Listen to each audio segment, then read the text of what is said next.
Hi எல்லாரும் எப்படி இருக்கீங்க? Welcome to our channel shades of Priya ராகுல். இன்றைக்கு நம்ம இந்த வீடியோவில் டேஸ்டியான கொத்தமல்லி சட்னி எப்படி பண்ணுறதுன்னு தாங்க பார்க்க போகிறோம். வீடியோக்குள்ளே போகிறதுக்கு முன்னாடி நம்ம சேனலை சப்ஸ்கிரைப் பண்ணாதவங்க மறக்காமல் சப்ஸ்கிரைப் பண்ணிக்கோங்க. ஃபர்ஸ்ட் ஒரு பாத்திரத்தை ஸ்டவ்வில் வச்சுட்டு கொஞ்சமாக எண்ணெய் விட்டுக்கோங்க. எண்ணெய் நல்லா காஞ்சி வந்ததுக்கப்புறமா 1 ஸ்பூன் கடுகு, 1 ஸ்பூன் பச்சை கடலைப்பருப்பு ஆட் பண்ணிக்கோங்க. கடுகு கடலைப்பருப்பு நல்லா பொரிஞ்சு வந்ததுக்கு அப்புறமா சின்ன வெங்காயம் அது கூட சேர்த்துக்கோங்க. அது கூடவே 4 to 5 பல்லு பூண்டு சேர்த்து நல்லா வதக்கி விட்டுக்கோங்க. காரத்துக்கு தேவைப்படுற அளவுக்கு வரமிளகாய் சேர்த்துட்டு அது கூடவே கொஞ்சமாக புளி சேர்த்து நல்லா வதக்கி விட்டுக்கோங்க.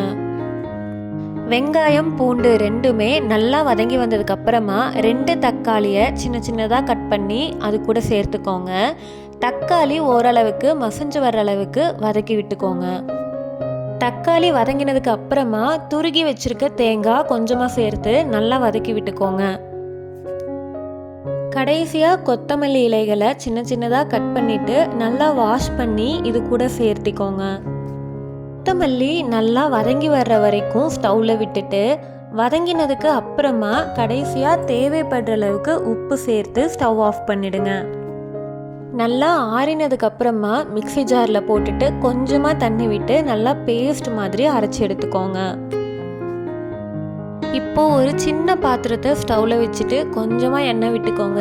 எண்ணெய் நல்லா காஞ்சி வந்ததுக்கப்புறமா 1 டேபிள் ஸ்பூன் கடுகு, 1 டேபிள் ஸ்பூன் பச்சை கடலைப்பருப்பு சேர்த்துட்டு 2 வரமிளகாய் சின்ன சின்னதாக கட் பண்ணி சேர்த்துட்டு கறிவேப்பிலை சேர்த்து தாளித்து விட்டு இந்த அரைச்சி வச்சுருக்க பேஸ்ட்டு மேலே சேர்த்துக்கோங்க.